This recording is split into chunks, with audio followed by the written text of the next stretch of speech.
a song. And what I want us to do, Zach be coming, but I want us to take a few minutes. She's going to play a song, and I want her to play it completely through, of her choice.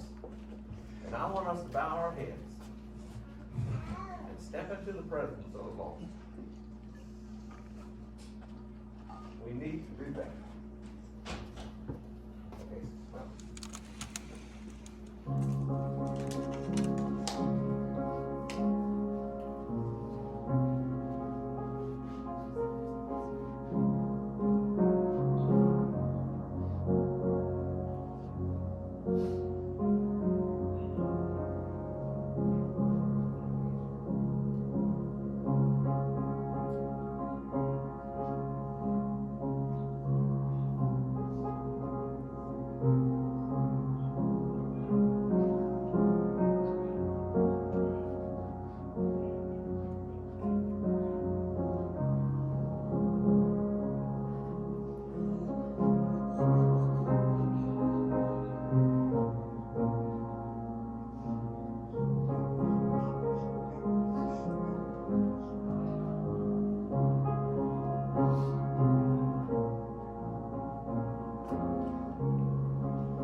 You know, whenever something powerful is going to happen, Satan does what he can to stop it.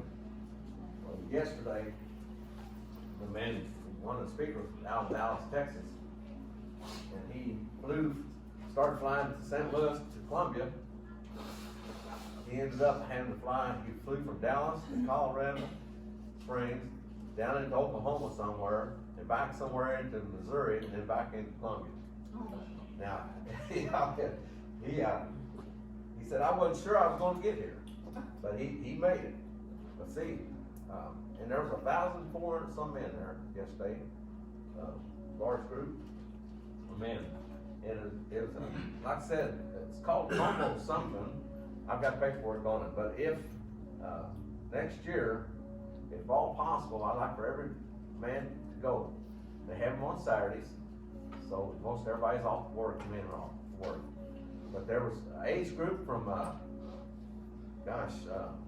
kids in college, some high school kids, young men, and then up to, I think a colonel, retired colonel, and a professor. He's up in his 70s and stuff.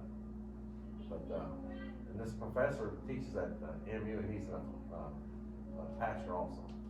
But anyway, it was a wonderful time for men, and so next year, don't know where they'll have it. They do it in different places, and but anyway, next year, if at all possible, I'd like for all the men to go. They did say something there yesterday. They said, men, at restroom break, go whichever one you want to. There's no women in the house. That's what everybody got to do. So, all right, Zach, come on up.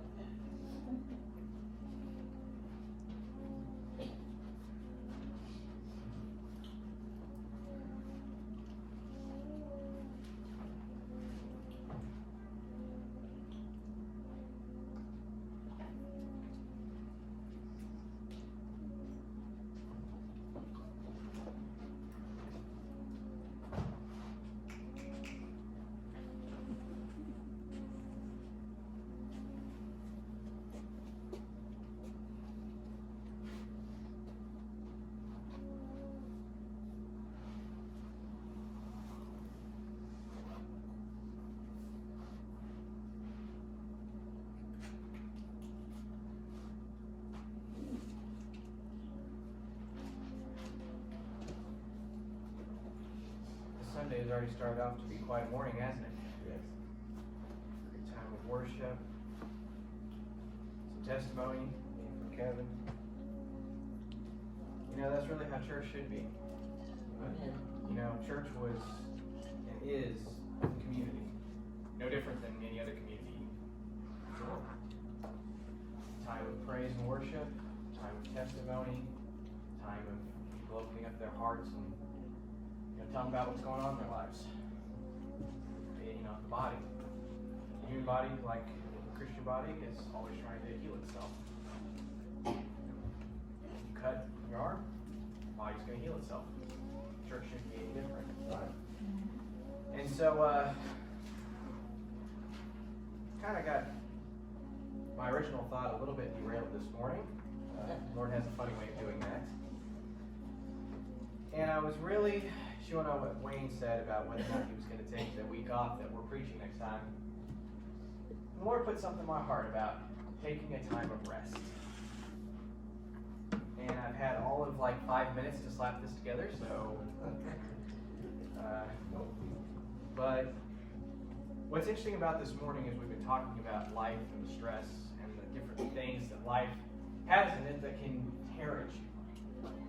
And on that same note, we've also had a conversation about, taking a time of rest. Look at some of the songs we were singing, turn your eyes upon Jesus. I think that song was for today, because I think each one of us, or at least a lot of us in here, have something going on. Amen. Have something going on that we need to turn our eyes upon Jesus about. Whether it's family stress, financial stress, health stress, life has stress. There's just no other way to put it.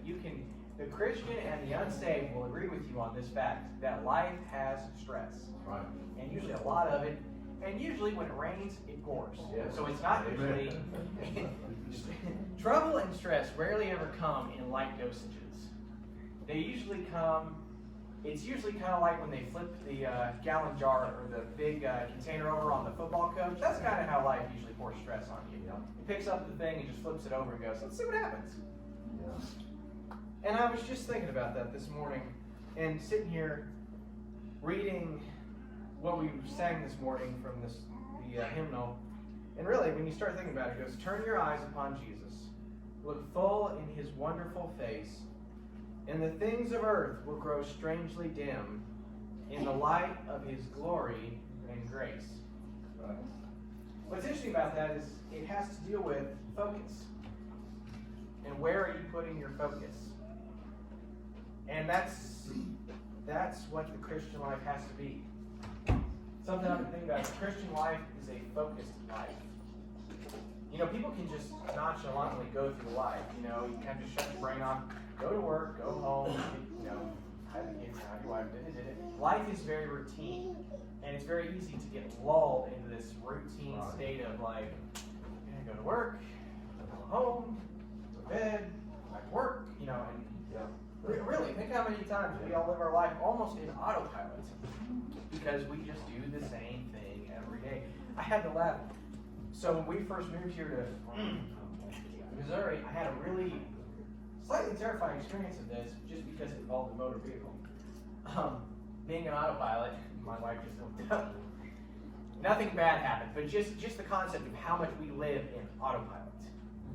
I got up one morning, drove to work, got to work, and tried to think about my drive, and I couldn't remember a single detail about it. Because I really wasn't, I was there when I was driving, I was on the road, it wasn't like I was all over the road or anything. But at the same point, I had done that drive at this point so many times that I literally just, my mind was somewhere else. My dad's a professional driver, he talks about it all the time. When he sees wrecks, or when they have wrecks reported, it always is somebody, their mind is somewhere else. And I was thinking about that. How often does that happen where we, all of a sudden, it's like we look up from our normal day-to-day life and kind of look around and go, how'd I get here? Birthdays are a great time for people on that one. Really, you sit there and you kind of go, man, I am X number age. How did that happen? Yes. And the thing about it is that life is routine, and we get stuck in our routines, and then you start throwing the stress on top of it, and life becomes routinely stressful. That is not good. Routine stress is dangerous because it's bad for your health. It's bad for you mentally. It's just stress and all that is not going to do anybody any good. How often do we set aside a time of rest? And I mean, I can answer this for myself. I'm a guy who likes technology in the American culture. I'm bad at it. I am really bad at it because, and my wife's over there nodding, because it's so easy. Especially from a technological side, it is 24-hour, 365, all day, every day, something going on. And it never stops, and it never will. It never will. And there's just so much stuff you can get wrapped up in, and the Lord's been working with me on this personally, that there are some things I need to work on cutting out. Not that they're bad, but just that I've got so many things going on that I'm not focusing on the few that are the important. And in an effort to do all these things, I'm stressing myself out, I'm spreading myself too thin, and I'm not taking time to rest. And while resting, focus on the priorities. It was something, my boss actually recently just introduced this to work, and what he said made a lot of sense. He said, we can either try to do a bunch of things all at once and get nothing done, or let's pick 3 things and have them done this week. And I said, I sat there for a minute. We sat down as our department, we got our list together, and we took off for it. And then he said, and I took that same principle and then applied it not only to our projects as a department, but then applied it to my projects as the person in that department. So then I made a separate list that was, and I thought about what he said, and how true is it of life? We get so busy doing so many things that do we ever really move forward with any of them? Or do we just kind of keep maintaining them, pushing forward? That's the thing is, we get so busy, we have no time for rest. And when you don't rest, you're more susceptible to stress. Think about somebody who's tired. A good example, actually, think about this. When the military is wanting to stress test their guys, Wayne and some of the other guys who have been through the military, you guys know this. When they want to push you guys and push you till you think you're ready to just roll over and drop over dead, what do they start depriving you of? Sleep. Yeah. I have one of my uncles was, I believe he was a sergeant, drill sergeant, but he used to talk stories about that. 4 o'clock in the morning, they take a trash can, they bowl it down the thing, and if you weren't up by the time that trash can hit the other side, drill sergeant was going to come over and personally flip you out of bed. And that's the thing. When you're deprived of rest, you're more susceptible to stress. And when you're not resting, now physically, of course, that's true. And we all know that. We've all gone without sleep at some point, and you feel it. But rest isn't just simply physical. There's emotional rest. There's spiritual rest. There's mental rest. Sometimes you just, in a way, have to kind of shut your brain off and just stop thinking about everything. And just take some time to just, I guess I kind of say, be in the moment and just, the Bible even says, don't worry about tomorrow, for tomorrow will have its own cares. God knew in advance, we are good at stressing. I'm really good at it sometimes. But we're good at stressing as people. We, for some reason, especially I just noticed, some people live to be stressed. They live to have something going on that's putting pressure on them to get something done. And they almost purposely get themselves stressed. And to what end? They're going to still wake up the next morning and be just as stressed. It's not like they're stressing on something right now to not have it the next day. Sometimes you might work on something a little extra so you don't have to worry about it. But these are, I'm saying, just constantly living in stress. That's dangerous. And I think as Christians and as people, we need to make sure we take time to just rest. But part of resting, no matter which way you're resting, mentally, physically, emotionally, spiritually, is you have to get your focus, for one, off of everything. Because everything is stressful. When you try to think about everything at once, it's stressful. When you try to look at everything at once, it's stressful. Don't believe me? Go to any news website and just scroll for a while. Yeah. If you were in a good mood when you started, you won't be by the time you're done. That's right. Really, there's just so much that can happen in this world and stress you out. And that's not how God wanted it. Even God, He really has no physical limitations. Think about it. God has no physical limitations. He doesn't have a human body that grows tired. But even he took a day off. On the seventh day, he rested. You know, Genesis 2:1-3, it talks about God rested. And what does God say throughout the Bible? He will give you rest. He will keep you in peace.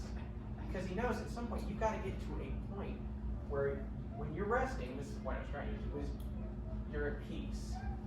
And to really rest, you have to be in a state of peace. Whether it's closing your eyes, because when you go to sleep, in theory, you kind of shut off to the outside world. Dreams cycle that in a way, you just kind of shut off the outside world. If you're like me and you sleep hard, you really shut off to the outside world. Right, Dan? And that's the thing is, you have to get to that peaceful state to rest.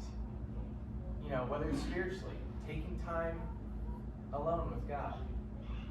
You have to get your focus back on Him. You have to get your focus off all the problems.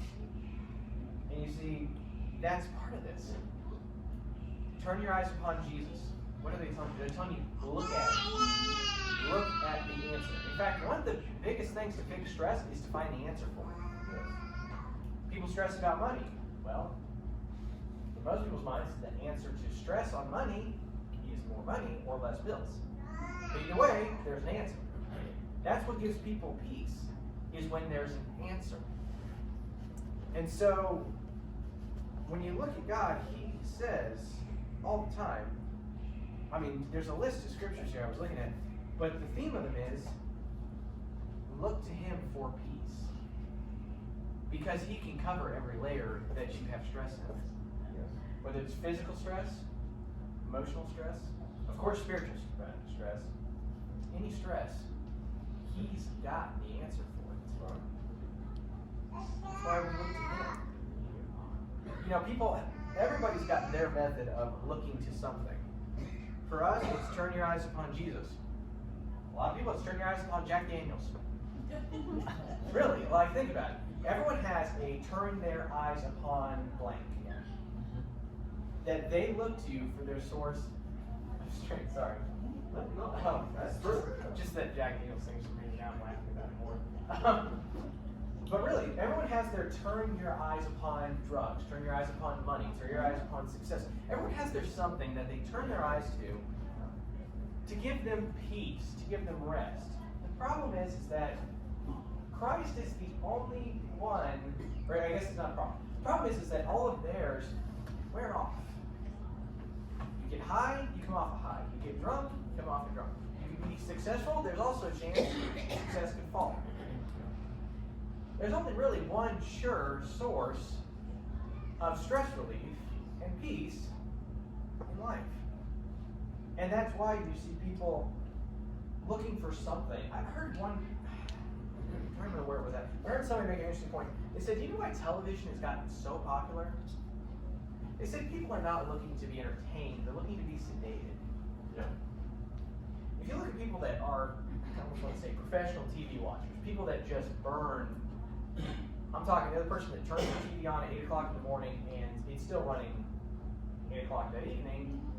Depending on, now this is also depending on content, because I know some people that put on Christian television, maybe just keep God's word from them all day.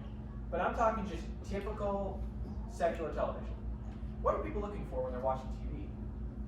They do want a value of entertainment, but especially if you start watching stuff, you're just wanting something to fill the time. A lot of people don't do good with silence. Silence for most people is actually kind of awkward. Because as a culture, we're so used to a constant barrage of noise. Right. And think about where you get noise from that you might not actually count as normal noise, but is constantly creating noise in your mind. Phones dinging, machine sounding,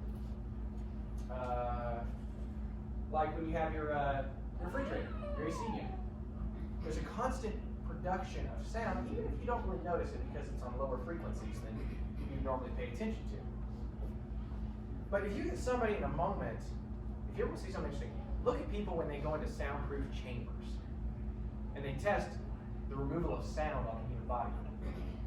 A lot of people, it really starts getting to them.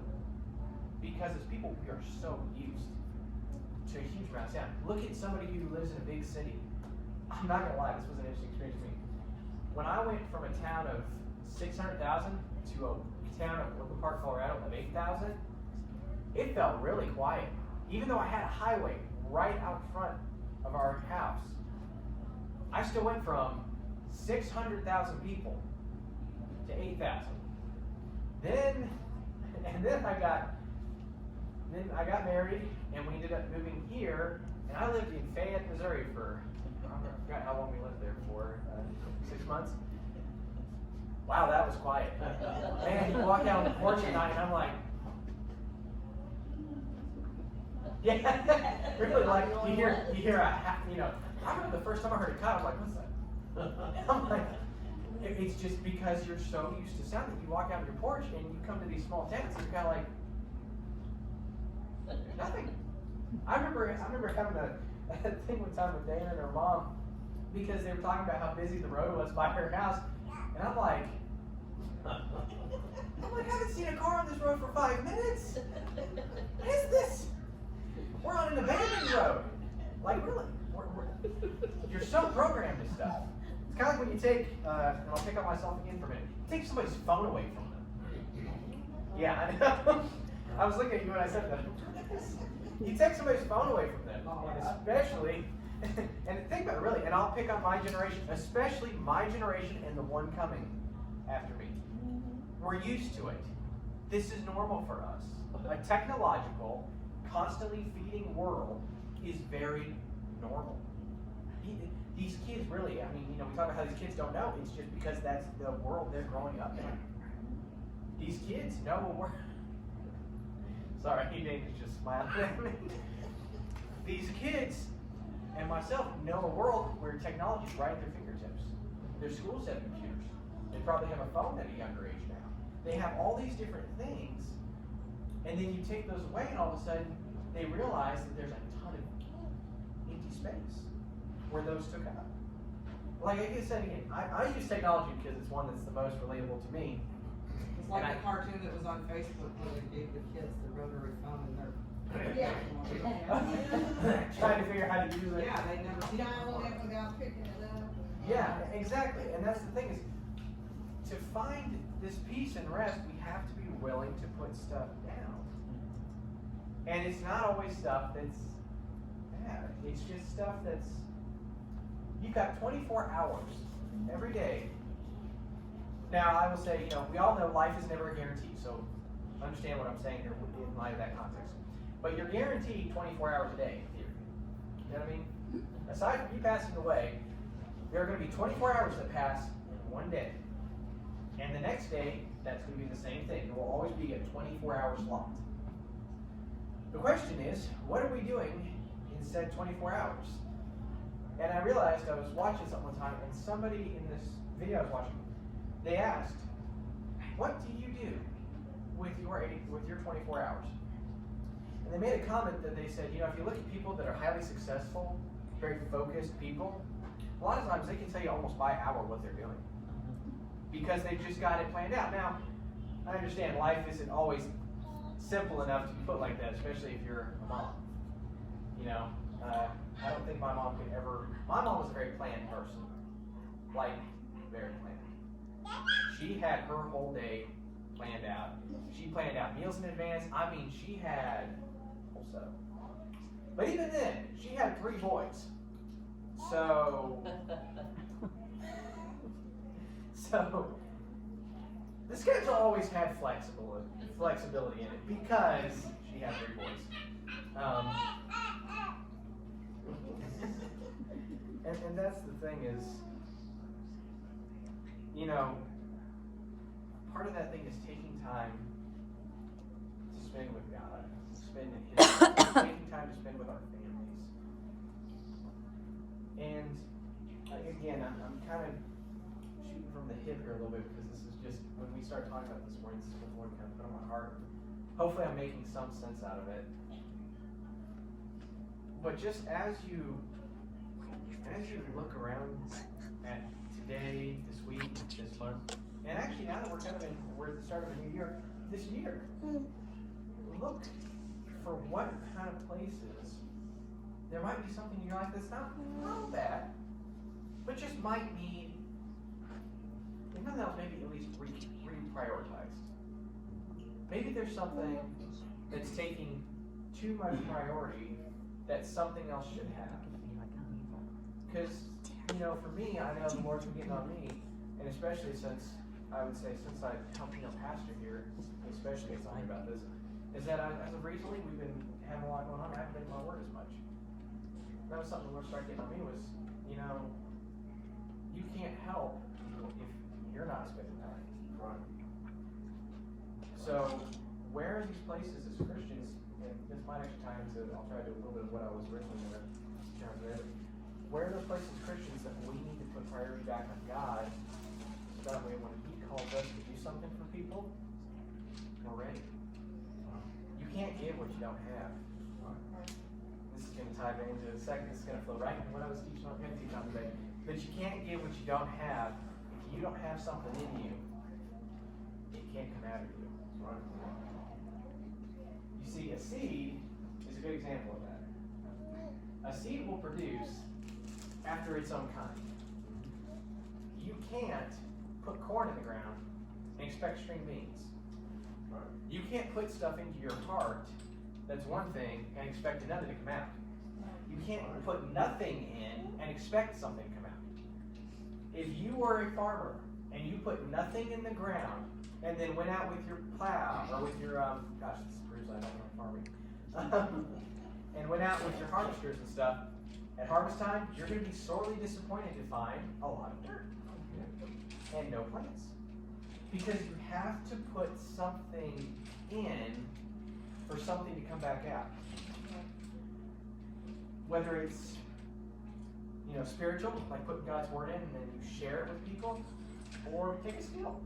You have to plant time into stuff to see a result of it. Right. People that play, this piano just made me think. People who play professional piano, they had to sit down and take the time to learn it. It didn't just, yes, we have prodigies, but even then, they plant hours and months and years of their life into what they're doing. As Christians, we have to be the same way. We need to plant God's word in our hearts so deeply so that way when we're called upon, whether it's somebody just saying, hey, why do you believe what you believe?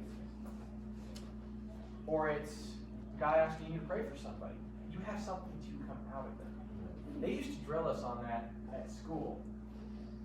That you can't survive in ministry if you don't intake as well as share. They said that's what causes pastoral burnout. If a pastor or if a leader, heck, I can even say this in the family world, if you as the leader of whatever you're doing are not taking time to take care of you and make sure you're fed spiritually and you're healthy spiritually, then your congregation or your family will suffer for it. Right. Because they're going to rely on your output. And so that's what happens in churches. And not even saying the pastor's doing it maliciously. He might just be busy. And that's why, I like the fact that Wayne asks me to share once in a while. I ask him to share. You know what? Pastors need a break. Leaders need a break. That's the whole point of why did Jesus have 12 disciples? So he didn't have to do it all. Exactly. He had time then to rest and be with the Father. Going back to that rest thing. And as we look, and actually this is what I was really going to share on. If we look over in Mark for a second, Mark chapter 4, if you guys like to go over there. It's the parable of the sower, which not at all is uncommon to hear in churches. This is a pretty common sermon for churches. But I hope today, just to kind of share a little bit, and hopefully won't keep you guys, I was thinking 3 or 4 would be late enough, but Chiefs play today. what'd you say? Chiefs play today, so don't be too long. What time's the game start? All right, so Bruce, let's Two. talk about that priority thing. Yeah. Bruce apparently missed the first part of the message. Start again. Okay, guys, we gotta start the sermon all over again. He was resting in the Lord. He was resting. No, sorry, I'm laughing. Remember that, I took that for you.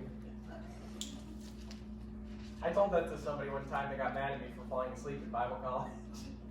I had a bad habit. Me and my buddies my first year would sleep on the back row because we were young teenagers or young college guys who were dumb and weren't listening.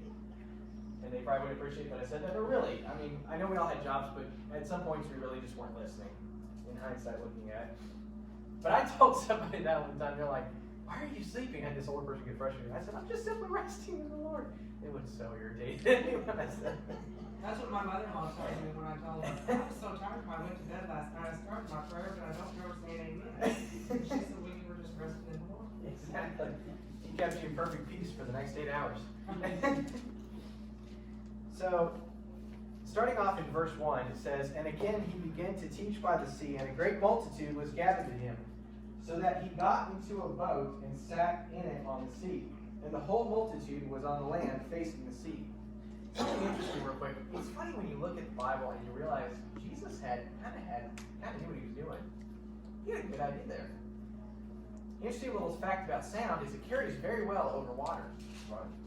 So Jesus got on a boat and went out to the water and made himself a small amphitheater. Right? Because then he spoke to the crowd that was on there, his voice carried across the water, and everyone could hear him. Just an interesting little moment where all of a sudden it was like, I read that finally one time and it hit me, and I went, wait a second. I see what you did there. Like, anyone ever had that moment with God, like you read something and you went, oh, I see what you did there. I got it. And he said, and he taught them many things by parables, and said to them in his teaching, listen, behold, a sower went out to sow.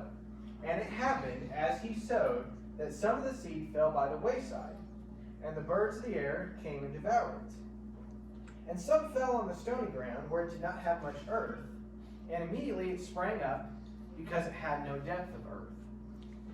But when the sun came up, it was scorched, because it had no root, and withered away.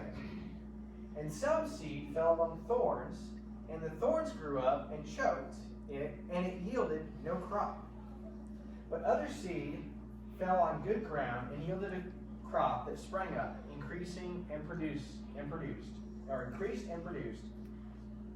some 30, some 60, and some 100-fold. He said to them, he who has ears to hear, let him hear. Now, I'm sure this isn't the first time somebody's talked to you about this. And again, this is a very, very common section of scripture people teach about. But obviously it's interesting just to look at, and I like to always go back to it because you really think about the 4 different types of ground. You know, the first one was it fell by the wayside. Just instantly, the seed was planted and it was gone. There was nothing happened. And that happens a lot to people. You might share something with somebody about God and it just falls on deaf ears. You tell them, okay, whatever, and nothing ever becomes of it again. But then you get to the next person. Some fell on stony ground, some fell on stony ground, and it immediately sprang up because it had no depth of earth. But when the sun came out, it withered and died. That's somebody who gets excited about church for a second. Somebody might have an experience with God, and genuinely, they have an experience with God for a minute, and they just instantly like, one good example is someone that gets saved and instantly put into a position of leadership in the church. Something springs them up very quickly, like a plant with very little dirt in it. But the problem is that they don't have the roots to handle the pressure. All of a sudden, the sun comes out and they're gone. There have been several times, and I can't remember who it was in the story. One of our instructors at school talked about some guy that came on the 700 Club back in the day. And it was that way. He got saved because he was somebody famous. He all of a sudden was all over television. They were bringing him on these talk shows. Spiritually, he was not at a place to have any opinion, in a sense, in the gospel, other than share his testimony. You know what I'm saying? Like, I would say any good position, even for a new believer, is sharing your testimony. Tell people what God did in your life. But you don't want a new believer really doing a lot of like core theology teaching. You know what I'm saying? Because they're just figuring out it for themselves too. So this kind of seed springs up, but can't handle the pressure of the sun, the rain, whatever, and immediately dies. Then it talks about the next section, thorns grow up. This is where I was kind of saying this can tie back to my sermon a second ago. On the rest was, what are the thorns? I think in one part it talks about the cares of this life. So what happened to the plant? The plant was in what sounds like decent ground. It was growing. It didn't talk about anything other wrong with the ground other than the ground had thorns. So all of a sudden this plant is growing, but alongside it is growing thorns. And those thorns, after a while, consume the plant. It gets overpowered. That's what happens to people a lot. And whenever you see, like, for example, maybe a minister fall or some leader fall or some type of falling out at a church, there were thorns that got involved. Whether it was offense, whether it was lust, whether it was greed. I had an instructor in class, he taught a sermon called Gold, Gals, and Glory. And it was essentially kind of like talking about the topic of the three things that can kill a minister. And that's what we're talking about. But there are things besides those that can creep up. Even life stress. If you don't take life to the cross and take your problems to the cross, they can become thorns. And those thorns can wrap around and choke it out. I mean, think about, okay, so we got like the crown of thorns. We think about that. Over time, they just entangle the plant, become part of it growing. The plant is still growing while the process is happening. But then at one point, it just all of a sudden chokes it out. It's over. And actually, me and Dana were talking about this morning. It's interesting being married to another pastor because Sunday morning conversations are always interesting. Especially when one of us is preaching, because the other one will start throwing kind of some, things in there. And I just want to hear that. And she was talking about, I don't remember what you said. Now that you told me, you were talking about, tending. You have to tend your heart. She was talking about that, how it's you have to tend your heart. Gardening is a process. If you only do gardening as a one-time experience, your garden is in trouble. Yeah. I can think of somebody I know that they started a garden, and it started out good, but then over time it didn't get tended like it should have. And by the time it was harvest time, they didn't get anywhere near the amount of crop because stuff had grown up and choked out. That's how Jeff, he used the weed eater in the garden. I'm like, you can't do that. Yeah, no, that's. Ooh, I don't have a scripture. That was the first time. We That was the first time we had a garden. I said, you told me the weed eater in the garden. I don't have a scriptural analogy. Ooh, what would that be like? Take the weed eater to the garden.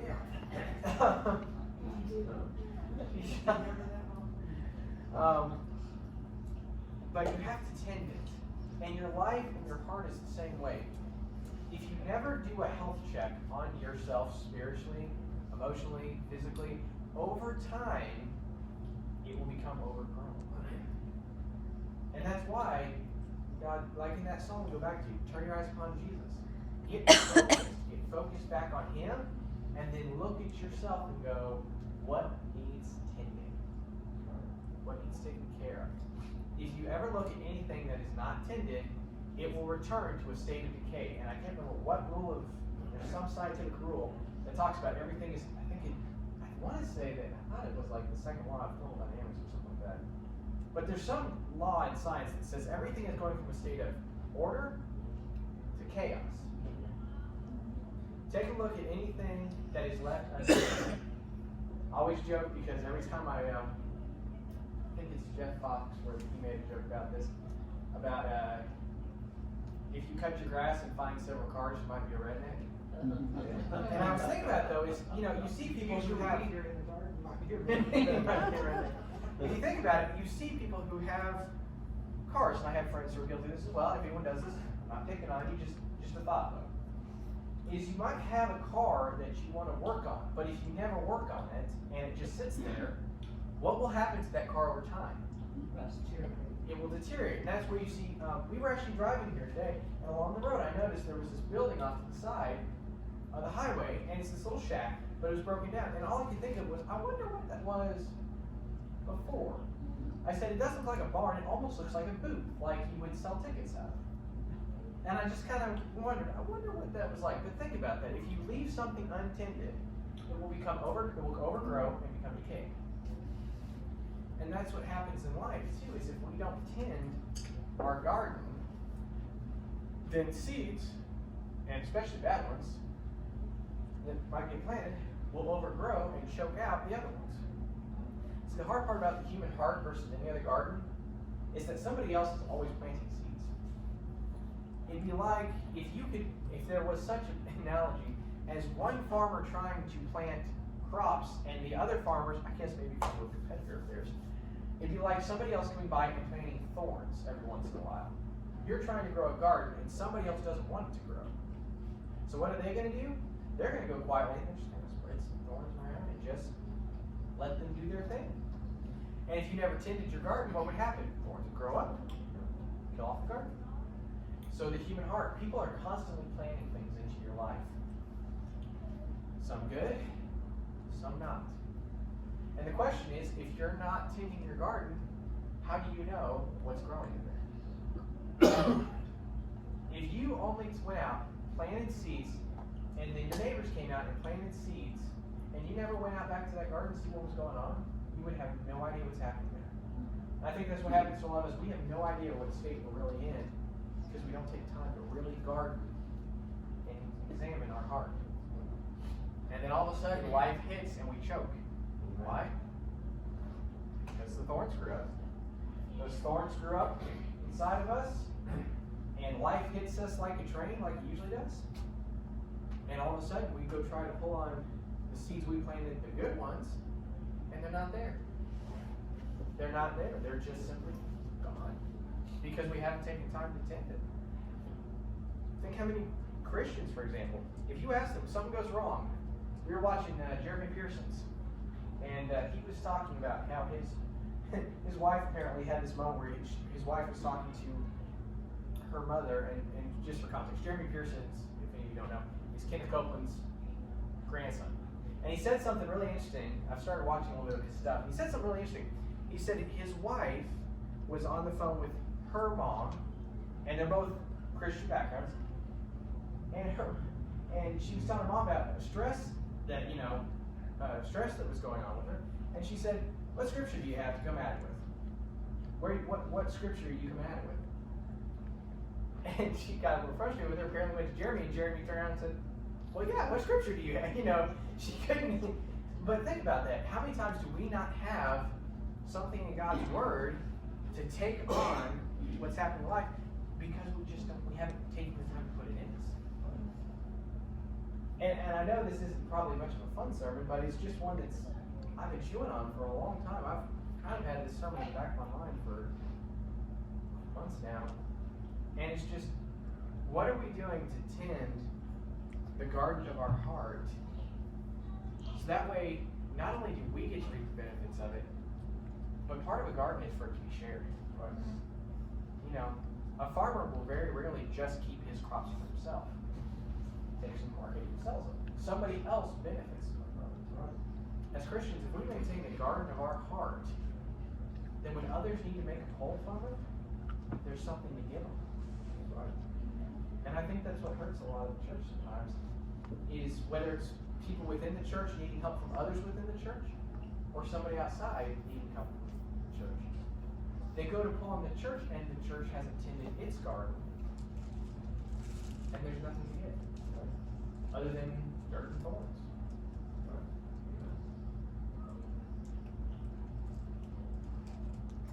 For this to get this, but I don't know. This is just what was on my heart today. I would just say, really again, still didn't quite go the direction I thought it would, but praise God. Take time to focus on God, rest in His Word, so that as the garden of your heart grows, and the seeds you've planted in there continue to grow, when it comes time to harvest, or you need to pull on that, the garden is healthy. Right? Because a healthy garden can then produce 30, 60, and 100 fold. A thorned up, dead garden produces nothing but dust. And I think the nice thing here about this church that I like is I think there are a lot of people here who are trying to actually do that. Not that any of us do this perfectly. Like I said, there's stuff Lord's working with me on right now that he's like, you gotta cut this out. You gotta change some things. Because you're just too focused on too much and you're not tending your garden. You know, don't build a garden so big you can't tend it. Right. You know, if you've only got a shovel and a little hand-powered, hoe to do, you probably should not do 400 acres. You probably should not run the largest garden in your county if that's all you got. But what you can run is a really, really good smaller garden. Kind of like my boss is going back there. I never thought I'd quote my boss in a sermon. I don't think he'd ever think I'd quote him in a sermon either. But like he was saying, instead of us trying to do a bunch of things and getting nothing done, let's get a few things nailed down, do those, get those done, and then let's add something else. After we've got those set. And I went, I don't think my boss is saved, as far as I know. I don't know, but he's never brought up anything that makes me think it. But man, that was powerful. I actually kind of had to sit there when he talked about that and went, that's good. Let's do a few things really, really well. Yeah. Once we've got those things set in place and they're working and they're running and we're not having, we're kind of got them in a maintenance mode, then let's add something else on. But not until, otherwise we are going to completely get, he goes, we're going to get nothing done if we try to do everything once. And so, I would just say, and kind of in closing here, change your heart, take time in the work, take time to pay attention to what seeds you're planting and others are planting with you. And maybe take some time to reprioritize a little bit. Life will give you plenty of opportunities to do a lot of stuff. But at the time, you may only need to do one of them. We can't do everything. And I think that's partly what makes the church such a great thing. As a collective, we can do more than as one separate. Amen. That's the beauty of community. Amen. As a community, we can do more together than one can do alone. So, kind of wrapping up what I have for you guys today. I guess I'd just like to pray for you guys. I'm looking back up here. Father, we lift up to you today our hearts, the gardens of our hearts. Lord, I would ask that you help us to take some time to rest in you and to get focused on where our garden is at. To reprioritize what is important and what is not, that we have time to tend our garden so that it grows a healthy crop. Father, I thank you as well that we take time to focus back on you and not let the stress and the burdens of life engulf us. Thorns are constantly trying to grow up in our garden. I just ask, Lord, that you're helping us to identify those thorns and take them out, to remove them from life. And I thank you, Lord, that you go with each member of our congregation today. That as they go out, you will speak to them from what I've shared today. And that something said will touch them. And all those who watch this online, that something would just hit them at a heart level and would bring them closer to you. Thank you, Lord, for all this. In Jesus' name. Amen.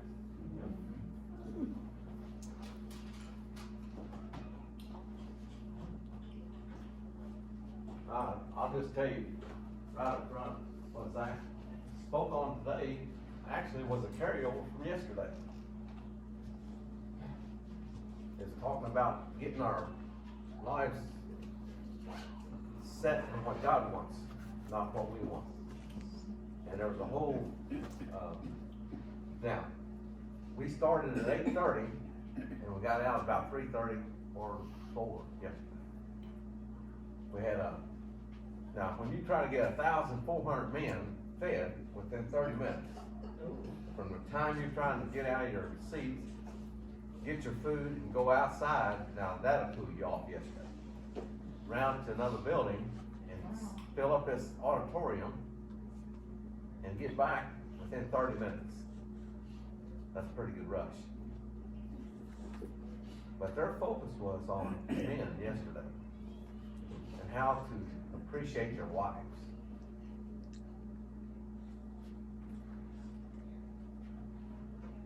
We had some powerful speakers there yesterday. I was thinking here, sitting here, and Zach was talking about things. Valentine's Day is coming up. And this is one thing that they said to men. Said, if you buy your wife roses or flowers, so what you do is you make sure you send them to her where other women are around. Think about it. So otherwise, you send them to the house, she gets them, puts them on the table, and that's it.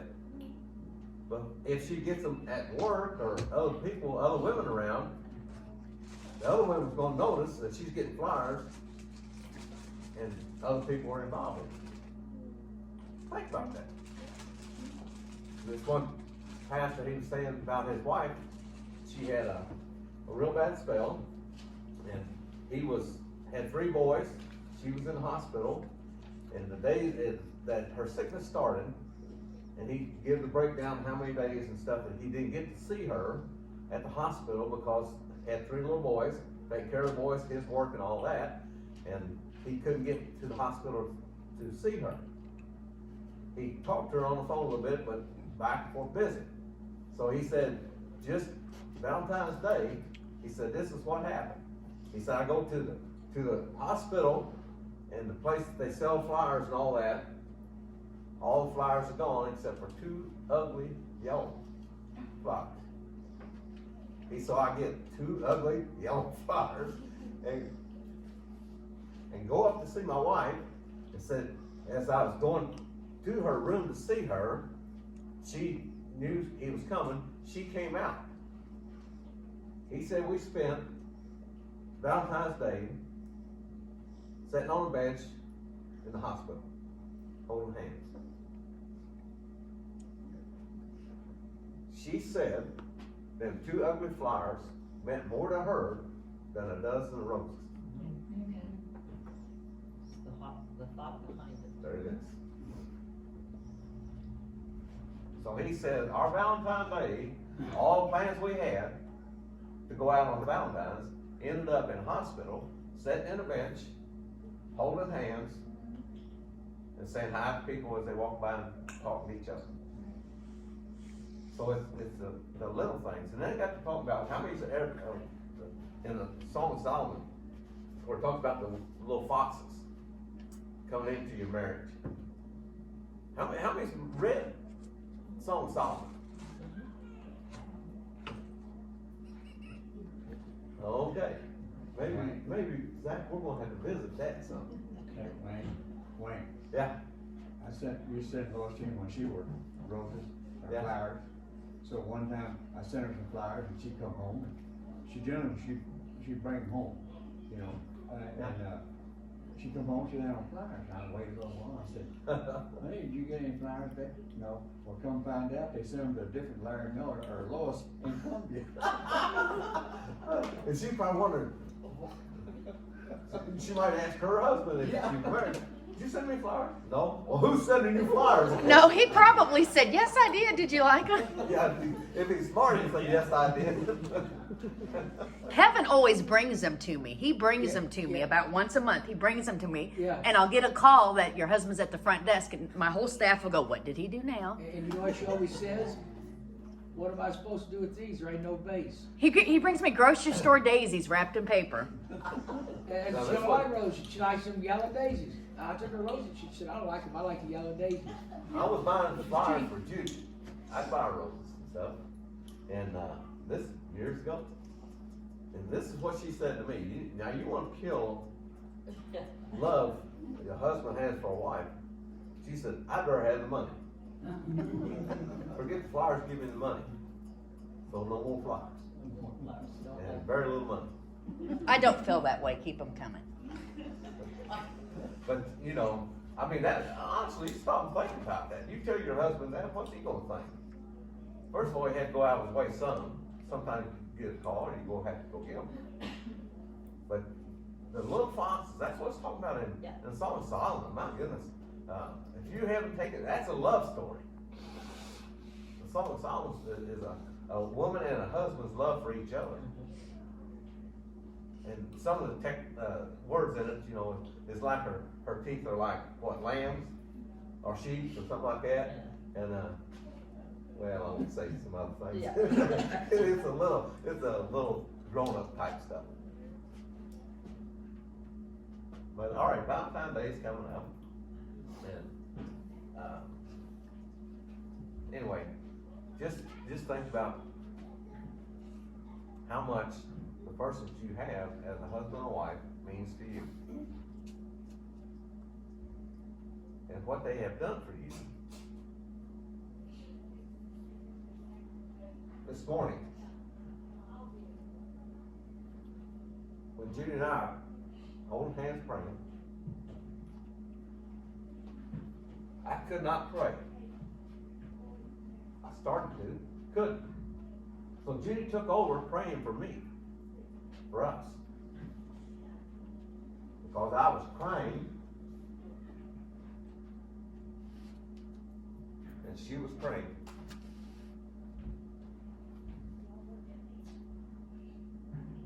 Don't be ashamed to hold hands and pray with your spouse.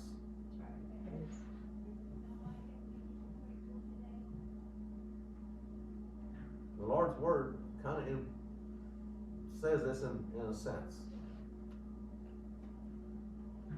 A house, or husband and wife who pray together, stay together. If you don't do that, the foxes come in to your marriage. And the little foxes, which can be things like you talked about, all the stuff, comes in and destroys a marriage. And that happens. We are busy in a sense. Got more convenience than everything. But Judy just told me our washing machine's messed up. So. All right, prayer request.